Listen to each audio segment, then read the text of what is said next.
Alors aujourd'hui, on va vous parler de rachat de société, de revente de société et on va discuter deux techniques qui sont les plus répandues, le rachat d'actions ou le rachat de fonds de commerce.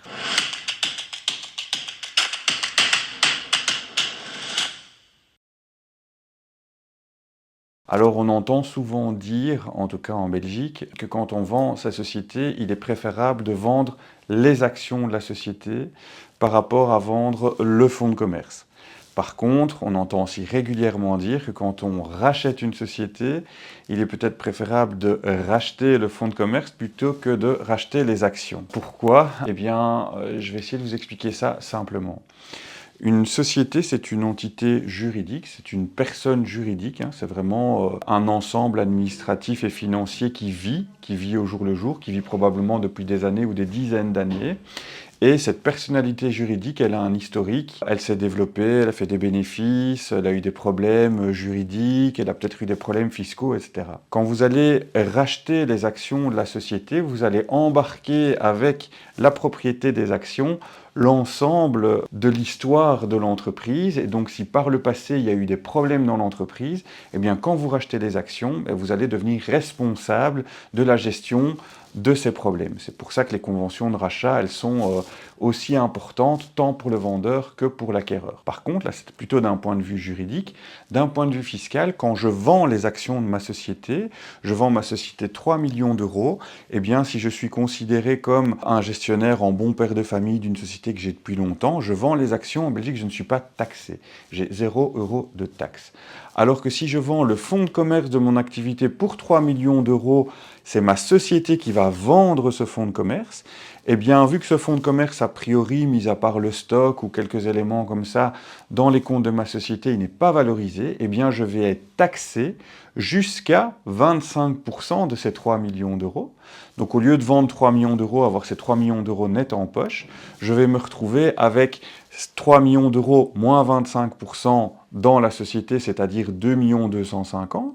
Puis je dois encore liquider ma société, ça va me coûter de l'argent, et je vais probablement payer au moins 10% de frais de liquidation. Il va donc me rester 2 millions d'euros net au mieux versus 3 millions. Et évidemment, je vends les actions de ma société, je touche 3 millions.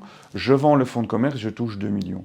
En tant qu'acquéreur, par contre, quand j'achète les actions de la société pour 3 millions d'euros, avec une holding typiquement, vu que cette acquisition d'actions n'est pas déductible fiscalement, eh bien, pour payer cette acquisition, je vais devoir la payer avec du bénéfice qui va plus tard être taxé. Alors que si je rachète le fonds de commerce pour 3 millions d'euros, je vais typiquement pouvoir l'amortir en 5 ans ou en 10 ans, et l'amortissement du fonds de commerce va être déductible. Donc au lieu de me coûter 3 millions, en fait, il va me coûter 2 250 000 sur une période de 5 à 10 ans. Alors vous allez me dire, mais en fait, un vendeur va toujours vouloir vendre des actions et un acquéreur va toujours vouloir racheter le fonds de commerce. Parce qu'en plus, quand il rachète le fonds de commerce, il ne prend pas la responsabilité du passé dans l'entreprise, de la pollution, un risque juridique, un risque RH, un risque fiscal.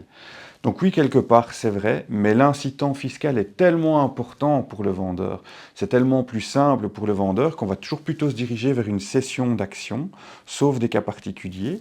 Il faut savoir aussi que pour un acquéreur, un rachat d'actions, c'est beaucoup plus fluide, il n'y a rien à changer, il ne faut pas changer les fournisseurs, créer de nouveaux comptes bancaires.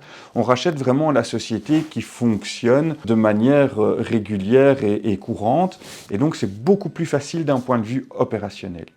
Il y a toute une série de cas pour lesquels on n'a pas le choix, on passe par une reprise de fonds de commerce. Par exemple, s'il y a un litige important dans la société sur une vente de machines par le passé, s'il y a de l'immobilier, qu'on ne veut pas racheter l'immobilier tout de suite, si on veut reprendre une partie de l'activité et pas l'ensemble de l'activité, eh bien là, on va racheter le fonds de commerce et pas les actions.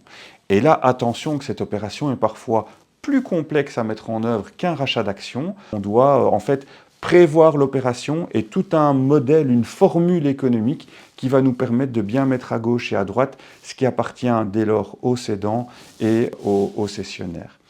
Voilà, j'espère que cette petite vidéo vous aura permis d'y voir un petit peu plus clair entre les avantages et les inconvénients et surtout les cas dans lesquels on va pouvoir faire soit une cession d'actions, soit une cession de fonds de commerce. Évidemment, tous les cas existent dans la nature du business et on est là pour en discuter avec vous si vous êtes intéressé. À bientôt.